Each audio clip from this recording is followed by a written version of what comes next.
challenges in life. We live in a hypersexualized society. We've got problems with all the political world against, making up names and talking about Muslims in the wrong way. And we hear about other Muslims who are confusing us. We hear about different Islamic information which causes us doubt. We don't know what's right from wrong. Sometimes we have problems. See how I said we? I'm not even a youth anymore.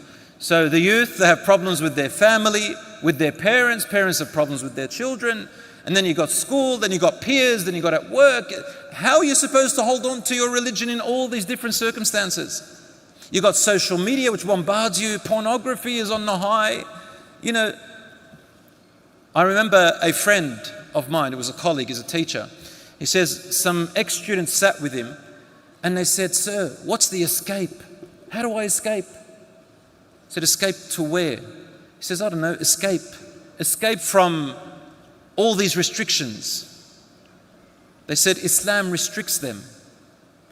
So I sat with these young men and I asked them, escape to where? In this life, is there any real freedom?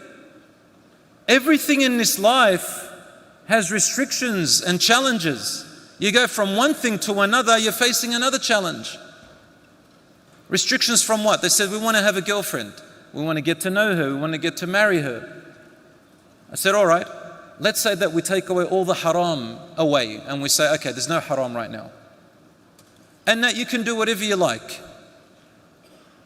What happens then? Are there no problems after that as well? I mean, think about it.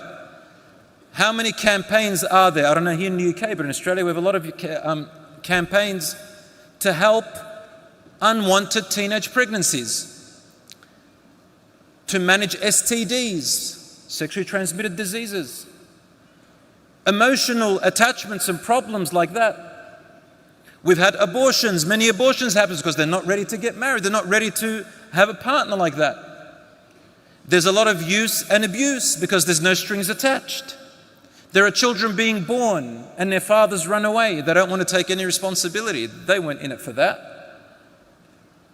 Brothers and sisters, there is no escape in this world in any way that we can imagine except in paradise. In paradise is where it is. But I'll tell you what, Islam needs to be understood properly. That's number one.